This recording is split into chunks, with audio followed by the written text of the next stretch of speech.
وبركاته. الحمد لله العلي الجليل القديم الواحد الأحد الأول، صلى الله على نبي المرسلين وعلى آله وصحبه ومن سار على نهجه إلى يوم الفصل. اللهم إنا نسألك علما نافعا ورزقا طيبا وعملا متقبلا. اللهم علمنا ما ينفعنا وانفعنا بما علمتنا وزدنا علما. اللهم إنا نعوذ بك من علم لا ينفع ومن قلب لا يخشع ومن نفس لا تشبع ومن دعاء لا يسمع. Alhamdulillah, atas izin Allah Subhanahu wa Ta'ala, kita bertemu ini di salah satu rumah dari rumah Allah Azza wa Jalla untuk mempelajari agama Allah Azza wa Jalla. Dan sepertinya kajian ini rutin ya, tiap siang begini selama Ramadan ya. Nah, Ana berharap antum gak ada yang bosan di kajian dulu tiap siang ya. Karena memang momennya pas ya. Kita di bulan Ramadan itu perlu siraman rohani. Bahasanya gitu ya, siraman rohani. Hati kita itu kata Nabi SAW seperti tanah yang perlu untuk disirami terus. Kalau tanah itu jarang disirami, maka dia akan tandus dan gersang. Tapi kalau disirami, maka dia akan menjadi tanah yang bagus gitu. Demikian juga hati kita perlu untuk kita sirami terus. Kita itu kan tubuh kita itu butuh makanan, untuk makan dan minum. Bahkan mungkin kalau kita nggak makan 3 hari bisa pingsan kita, nggak minum sehari bisa pingsan kita. Maka bukan cuma perut kita saja yang perlu amunisi atau perlu gizi, tapi hati kita juga perlu gizi.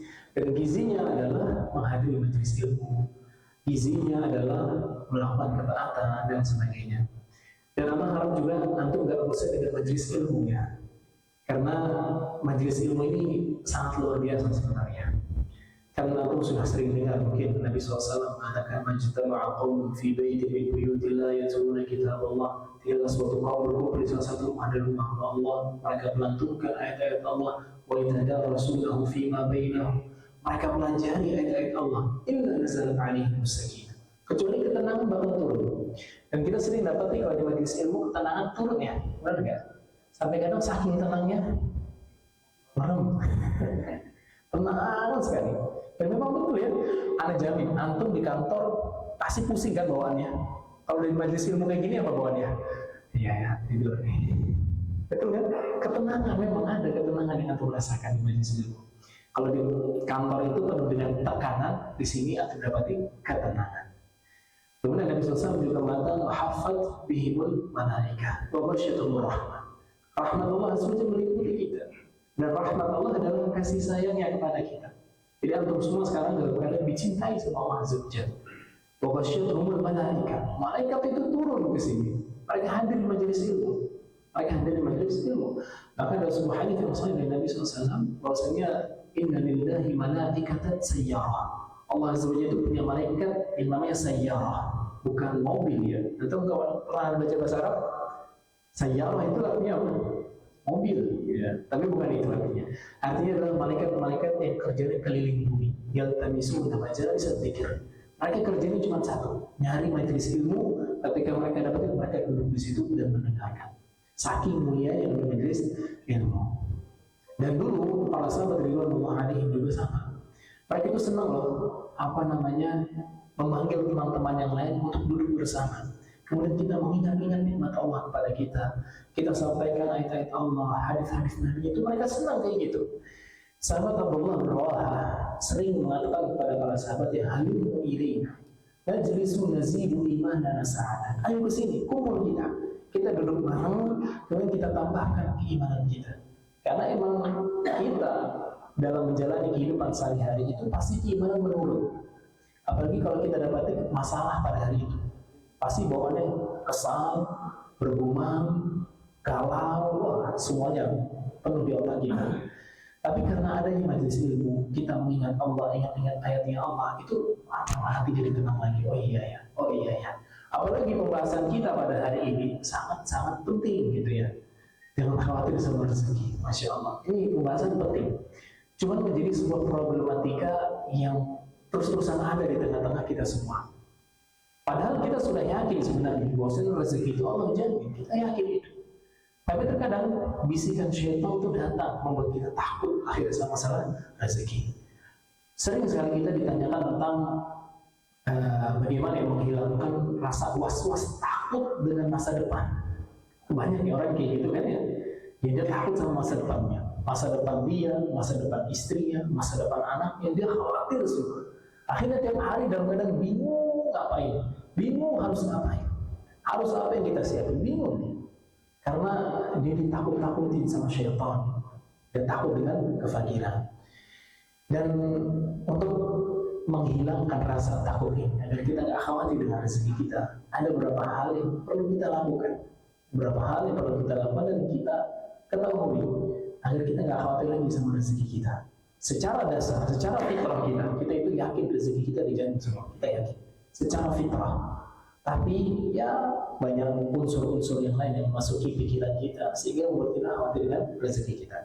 Baik, ikhwan sekalian, yang pertama harus kita ketahui bahwasanya rezeki itu bukan urusan kita. Rezeki itu bukan urusan kita, tapi itu urusannya Allah Azza wa Jalla.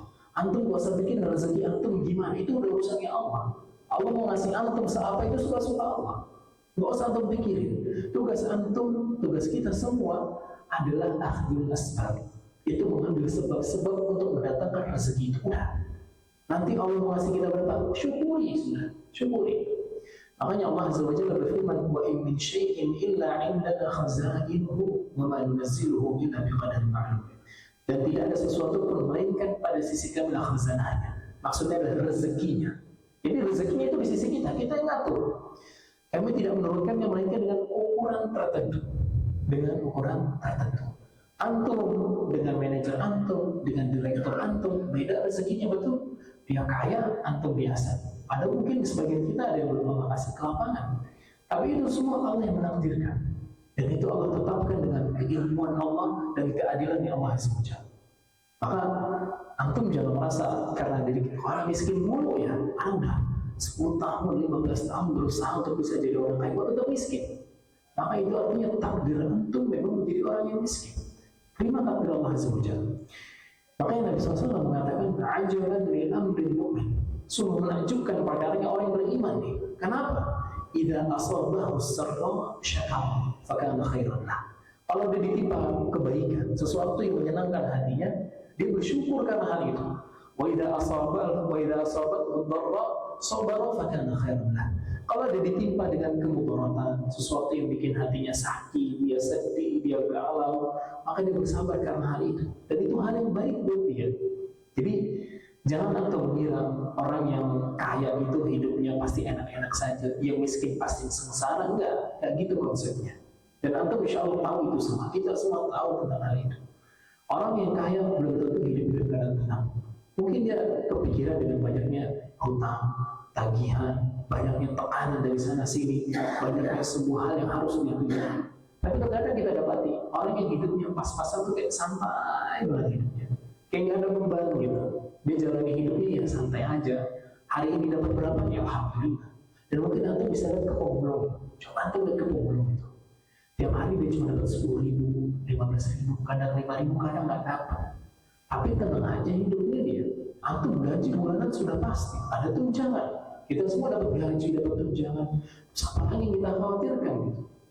Itu semua sebab utamanya adalah kurangnya keimanan kita kepada Allah Azza wa Jalla. Ini poin yang kedua. Jadi yang pertama kita harus tahu urusan rezeki itu urusan Allah. Yang kedua, apa penyebab kita itu jadi khawatir dengan rezeki kita? Kurangnya keimanan. Kita kurang yakin kalau Allah itu yang mengatur rezeki. Kita kurang yakin. Padahal Allah Azza wa Jalla mengatakan wa in min syai'in fil ardi illa 'ala Allahi rizquha wa ma min dabbatin fil ardi illa 'ala Allahi rizquha. Tidak ada satu binatang melata pun di atas muka bumi kecuali Allah yang nanggung rezekinya. Antum bisa bayangin nggak? Binatang melata itu apa? Tahu binatang melata? Apa contohnya binatang melata? Apa contoh binatang melata? Ular. Ya, nggak tahu ya binatang melata. Kan binatang itu ada yang jalan, ya kan? Ada yang terbang, ada yang melata, ada yang berenang. Tahu ya? Masih ingat nggak tuh pelajaran SD ya? Binatang melata. Binatang melata seperti ular atau ular. Ya ular lah paling gampang. Punya tangan nggak dia? Nggak punya. Kaki nggak punya. Dia cuma punya badan sama punya mulut, dan itu aja. Tapi Allah mengatakan itu dia yang nanggung rezekinya Allah SWT. Makanya kita dapati ular banyak, ya kan? Hidup dia dengan nggak punya tangan, nggak punya kaki. Maka lebih dari itu nih. Nabi SAW sampai mengatakan, "Lau annakum tatawakkaluna 'ala Allahi haqqa tawakkul, la razaqakum kama yarzuqut tayr." Andai kata kalian manusia mau bertawakal sama Allah dengan sebenar-benarnya tawakal, niscaya Allah Azza wa Jalla akan berikan kalian rezeki sebagaimana Allah berikan burung rezeki. Tadukhi masam wa tawakal. Dia berangkat di pagi hari dalam keadaan perutnya kosong, pulang di sore hari dalam keadaan perutnya kenyang. Antum lihat, Nabi SAW dan Allah Azza wa Jalla memberikan perumpamaan kepada hewan, dua hewan. Satu, binatang melata seperti ular, yang kedua burung. Antum sama ular dan burung, mana yang lebih mulia? Makanya itu ular nggak punya tangan, nggak punya kaki. Burung nggak punya akal. Betul? Antum kita semua punya akal. Makanya yang membedakan kita sama hewan itu apa? Ini akal. Makanya kalau orang nggak pakai akal, kayak hewan dia. Betul, kayak hewan. Dan Allah Azza wa Jalla mengatakan juga tentang masalah itu. Mau kalau an'am berhum Allah. Mereka itu seperti binatang ternak, bahkan lebih parah lagi dari binatang ternak. Karena mereka nggak pakai akal mereka. Walaupun ada khilaf di antara para ulama tentang sebenarnya pemikiran kita itu ada di otak atau ada di hati. Ada di otak atau ada di hati. Ada perselisihan di antara para ulama. Yang kita tahu kan berpikir itu di otak ya. Tapi kata Allah Azza wa Jalla, "Walahum qulubun la yafqahuna biha." وَذَرَأْنَا لِكَثِيرٍ مِنَ الْإِنسِ وَالْجِنِّ وَذَرَأْنَا جَهَنَّمَ لِكَثِيرٍ مِنَ الْجِنِّ وَالْإِنسِ لَهُمْ قُلُوبٌ لَا يَفْقَهُونَ بِهَا. Kami masukkan ke dalam neraka jahanam ini banyak manusia dan jin. Kenapa? Lahum qulubun la yafqahuna biha. Mereka punya hati tapi tidak dipakai untuk berpikir. Nah, dari sinilah para ulama berbeda pendapat tentang masalah pemikiran kita itu ada di mana. Demikian juga karena Nabi SAW mengatakan, "Inna fil jasadi mudghah idza salahat salaha al-jasadu kulluh." Di hati, di tubuh kita ini ada segumpal daging. Idza salahat salaha al-jasadu kulluh. Kalau segumpal daging ini sehat, satu tubuhnya sehat. Wa idza fasadat fasada al-jasadu kulluh. Kalau satu daging ini rusak, maka satu tubuhnya rusak. Ala wahyal qalb. Itu adalah jantung. Jadi qalb dalam bahasa Arab itu adalah jantung. Jantung. Makanya para ulama itu mengatakan bahwasanya jantung itu memiliki peranan yang sangat penting dengan perasaan kita, keimanan kita, pemikiran kita, dan sebagainya. Kalau hati kita rusak, maka rusak juga hal-hal yang demikian. Maka rusak juga hal-hal yang demikian. Seperti keimanan kita. Misalkan hati kita rusak karena kebanyakan dosa. Jadi ada yang merusak hati kita atau jantung kita itu dua hal. Satu yang sifatnya maknawi, yang satunya sifatnya adalah hakiki. Maknawi itu seperti dosa. Dosa dan kemaksiatan itu ya tidak merusak hati kita langsung kayak dilukain gitu, bukan. Tapi sifatnya maknawi, hanya memberikan perasaan ke situ. Ada sifatnya hakiki yang benar kayak ditusuk gitu. Ya, ada dua. Sehingga hati kita itu harus selalu kita tata supaya kita benar-benar beriman kepada Allah Azza wa Jalla dan gak khawatir sama yang namanya rezeki. Kalau hewan seperti burung dan binatang melata tadi saja sudah Allah jamin rezeki, bagaimana kita? Kita punya akal, punya tangan, punya kaki, punya mata yang bisa kita pakai untuk berpikir, berjalan, melakukan pekerjaan apa saja untuk mendapatkan rezeki.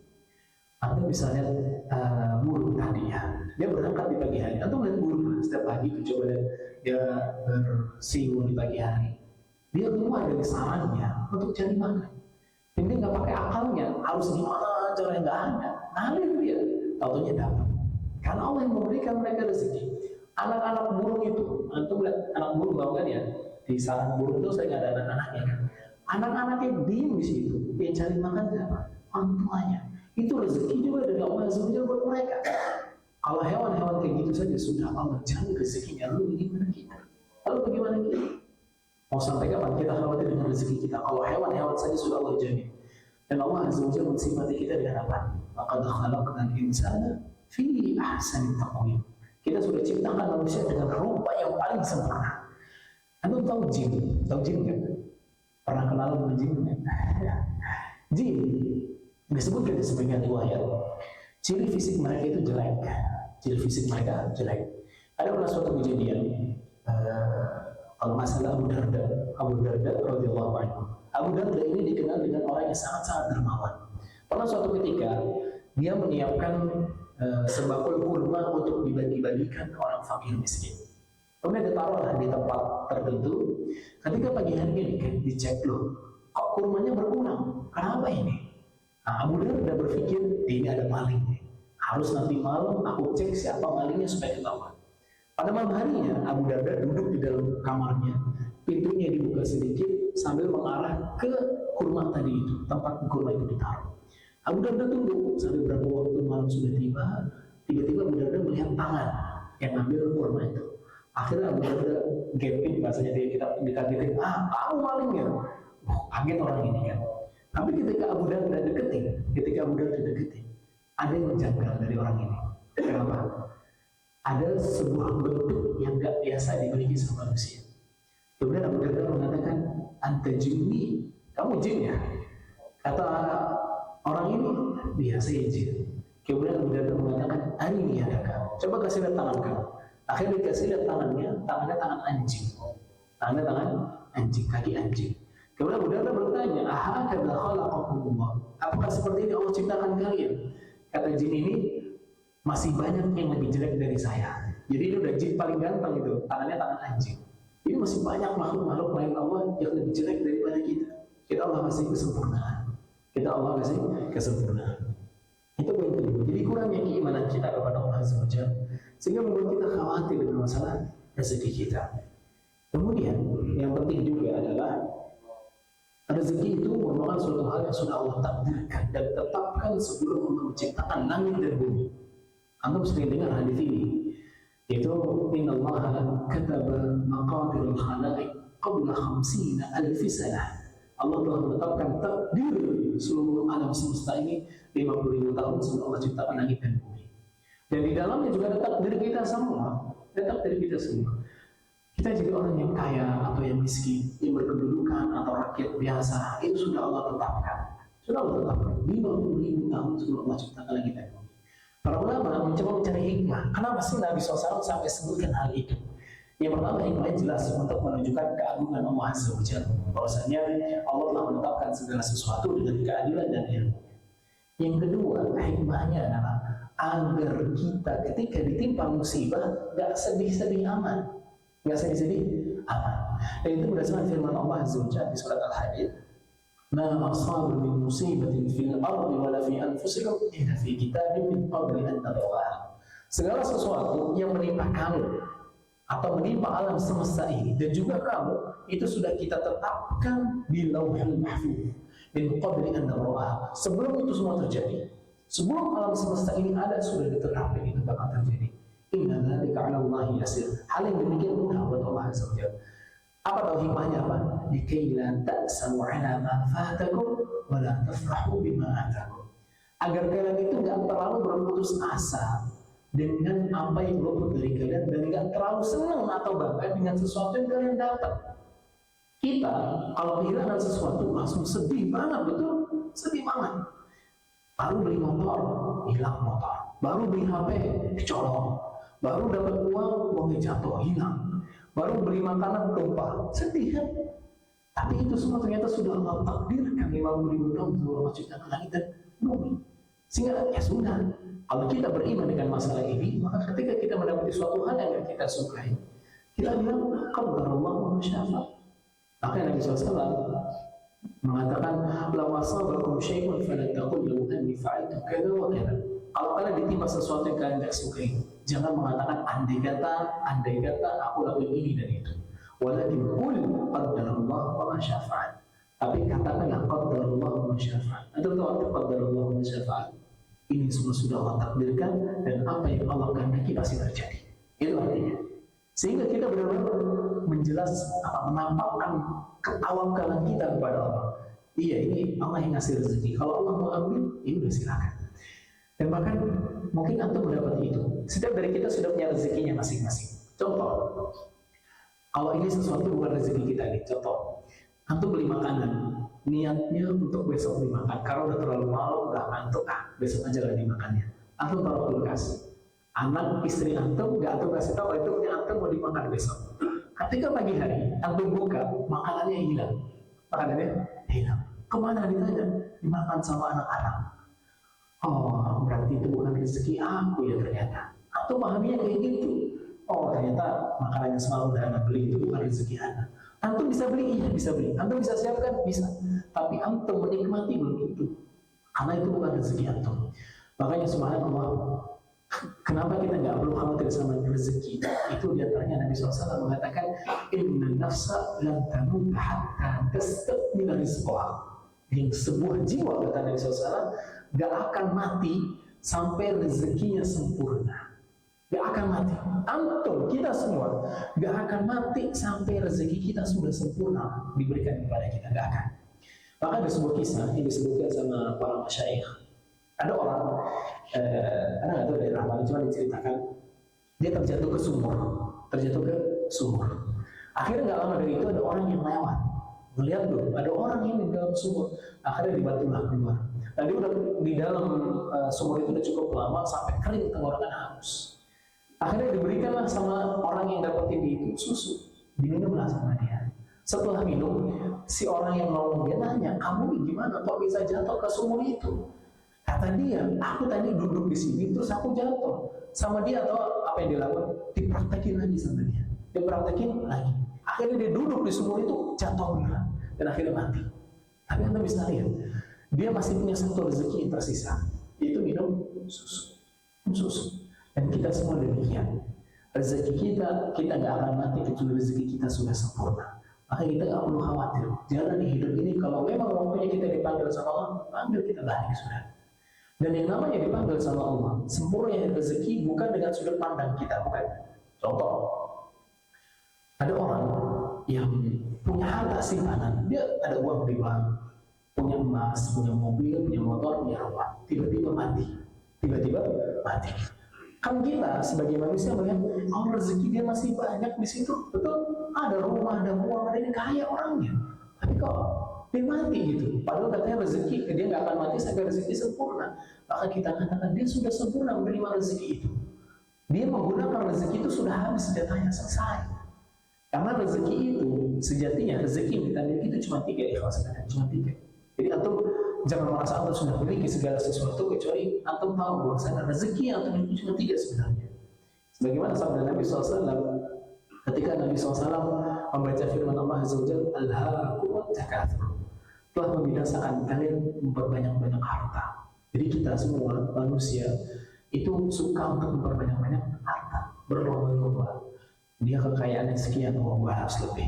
Dia dapat proyek ini, gue harus dapat juga proyek yang lebih baik. Dia berhasil beli ini, bangun itu, ini, gue harus lebih baik. Dan itu semua harta dunia yang diomongin sama dia. Kemudian Nabi SAW mengatakan, ya ulu ibnu Adam mali. Anak Adam mengatakan, hartaku.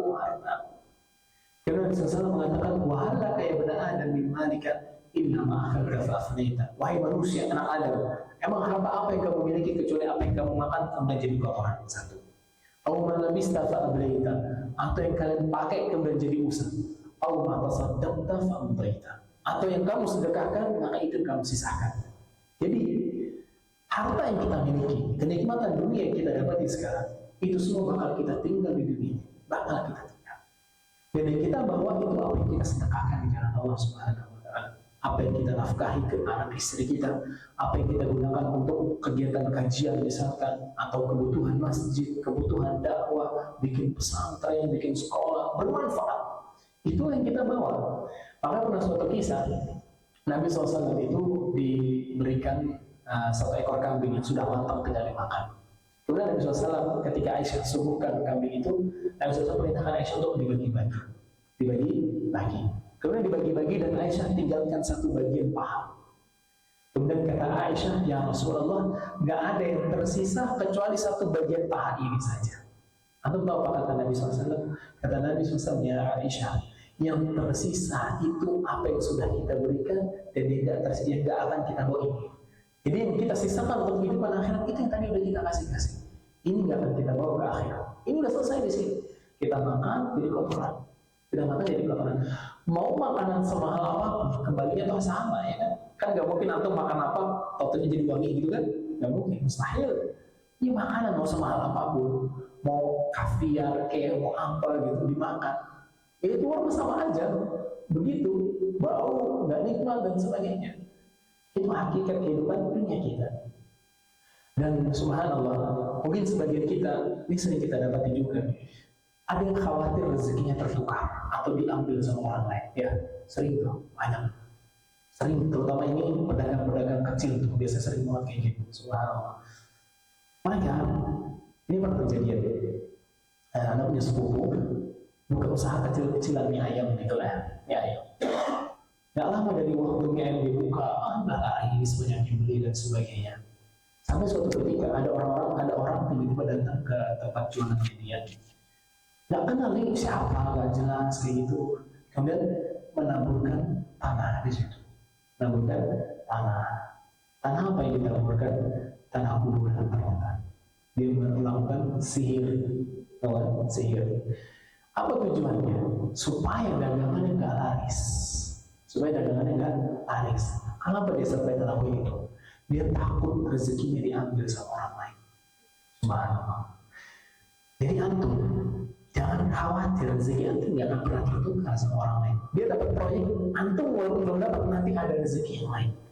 Dia bulan ini dapat bonus, naik, dapat promosi dan sebagainya. Jangan khawatir. Antum juga akan ada saatnya. Kalau Allah takdirkan, kalau ya sudah bersabar. Kalau nggak masalah, nggak masalah. Makanya Nabi kita SAW mengatakan dalam hadits sahih bahwasanya, anda pernah dengar kisah ini kan, bahwasanya inna ahadakum yujma'u khalquhu fi batni ummihi 40 yawman nutfatan. Penciptaan kalian itu dikumpulkan dalam perut ibu kalian itu selama 40 hari sebagai setetes air mani.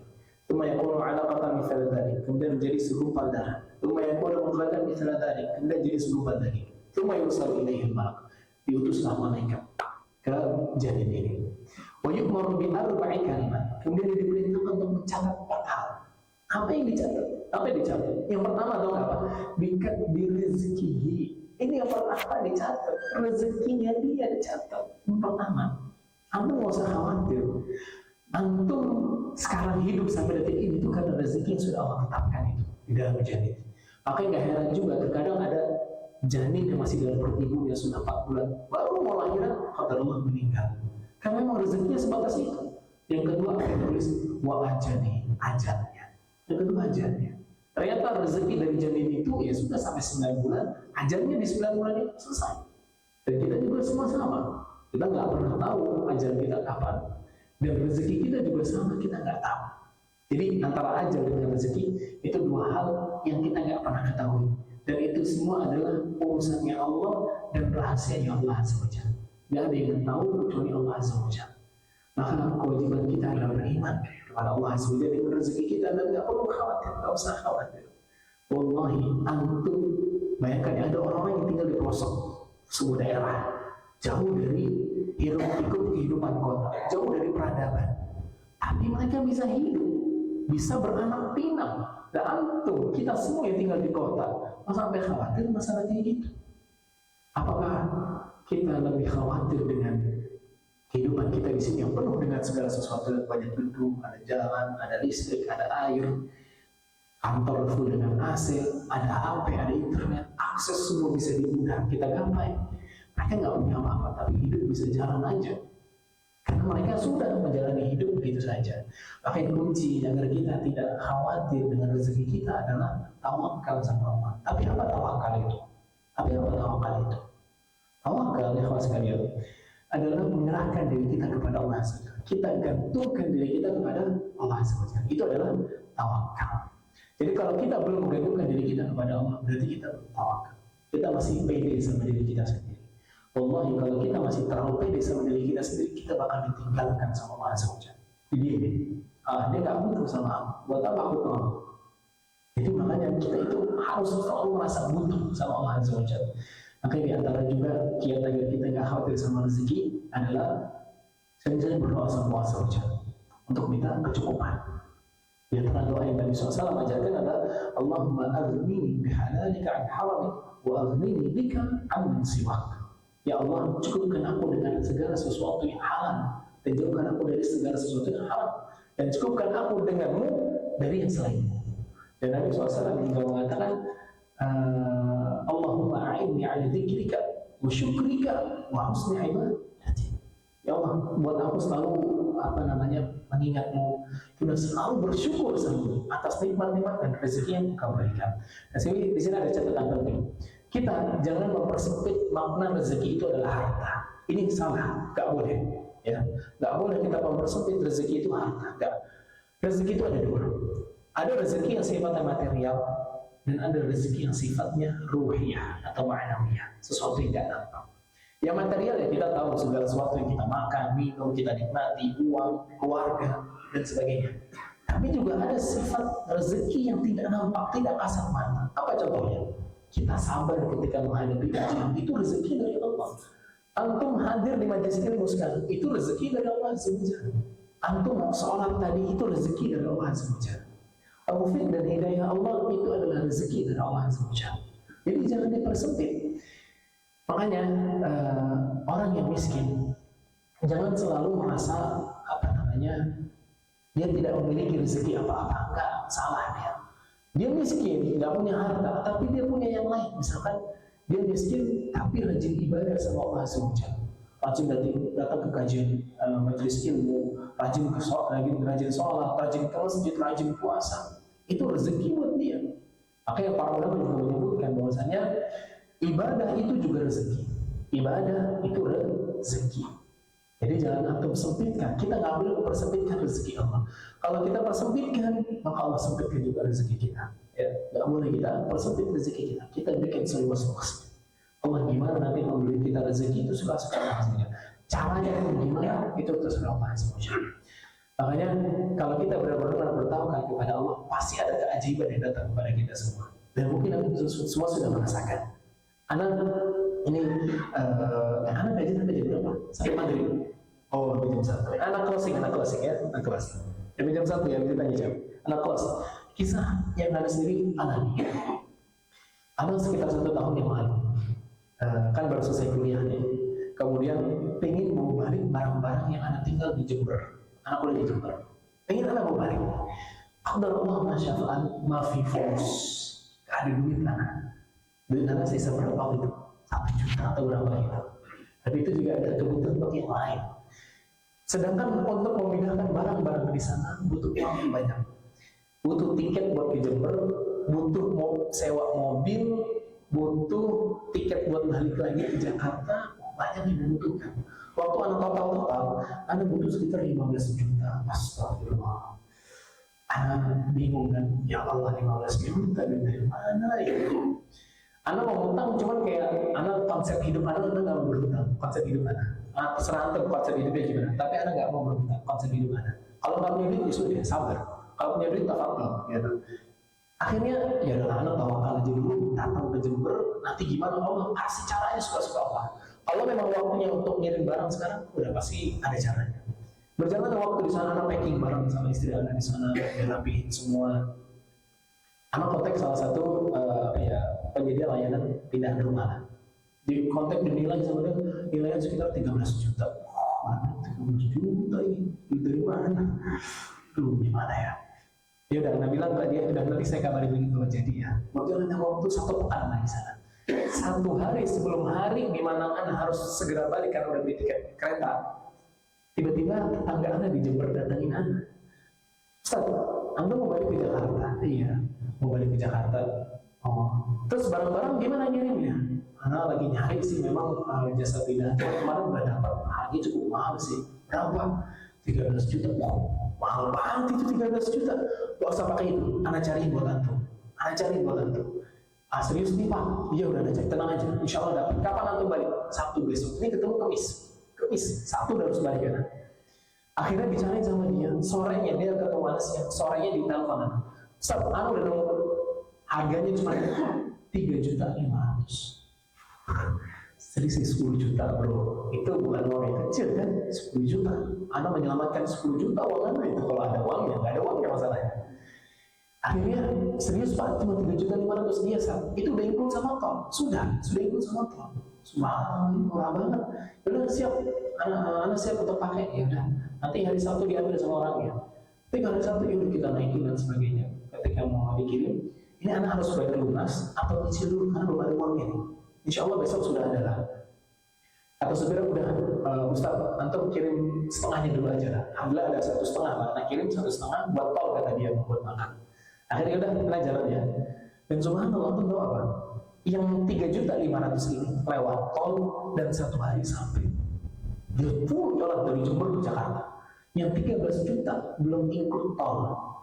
Belum include tol, dan dia kalau misalkan sampai di Jakarta Sabtu atau Ahad, dia baru turunin Senin. Ini anak sampai Sabtu berangkat, Ahad sampai langsung diturunin malam-malam. Wah, dia bilang subhanallah, rezeki Allah Azza wa Jalla. Kok emang kita tahu nggak dikasih jalan gitu. Nanti bisa bayangin nggak? Nanti mungkin pernah ngerasain kondisi kayak gitu. Kita sudah mentok di satu jalan, kita udah berusaha jalan-jalan kita usahakan. Mentok sudah. Akhirnya udahlah pasrah, di mana yang di atas saja. Akhirnya Allah kasih jalan keluar. Senang loh kita, ya enggak? Senang banget. Itulah rezeki, dan kuncinya cuma satu. Tawakal sama Allah Azza wa Jalla. Mungkin demikian yang bisa Anda sampaikan. Sebenarnya banyak sih hadis-hadis dan ayat-ayat menjelaskan kita nggak perlu khawatir sama masalah rezeki. Ya, nggak perlu khawatir sama masalah rezeki. Tapi mungkin itu yang bisa Anda sampaikan. Bukan dari sesi tanya jawab ya. Apakah ada? Satu atau dua ya. Atau kalau ada yang mau bertanya, barangkali jangan curhat tapi ya. Apa siapa? Anda mau bertanya? Mantap. Assalamualaikum warahmatullahi wabarakatuh. Tadi itu nanti kalau pada dalam nikah itu adalah menyempurnakan agama ya. Tapi seorang laki-laki banyak hal yang harus kita. Apakah kayak gitu itu juga melalui rezeki? Pertanyaan bagus, Masya Allah. Antum jomblo? Curhat deh tentang dirinya. Gak apa-apa. Semoga Allah nikahkan antum ya, segera ya. Amin ya Rabbi. Ya, memang betul. Seorang laki-laki kan kalau menikah itu banyak yang dipikirkan ya. Dari sisi nanti kalau menikah harus ngasih makan apa, ya kan? Tinggal di mana, ngasih mahar apa, terus gimana bikin calon mertua tertarik sama kita. Pikiran yang banyak. Maka kita katakan, iya itu termasuk juga khawatir dengan rezeki. Antum, kita semua yang masih jomblo misalkan, kalau mau menikah, itu jalani saja proses sesuai syariat. Antum tertarik sama seorang wanita, antum temui bapaknya, antum kasih tahu mukadimah dan jelaskan dari antum sejelas-jelasnya. Saya ini belum punya pekerjaan, jujur, nggak usah bohong. Saya ini pejabat teras ya, pejabat teras apa? Singkatannya itu apa? Pejabat apa? Yang nganggur-nganggur itu tuh, yang pejabat teras. Apa pengacara ya? Pengacara betul. Jadi pengangguran banyak acara ya. Pengangguran banyak acara.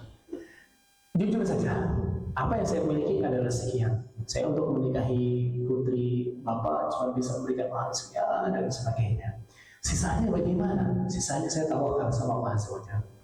Karena pernikahan itu teman-teman juga harus tahu adalah kunci kekayaan. Maka ada sebuah kisah dari ulama salaf terdahulu.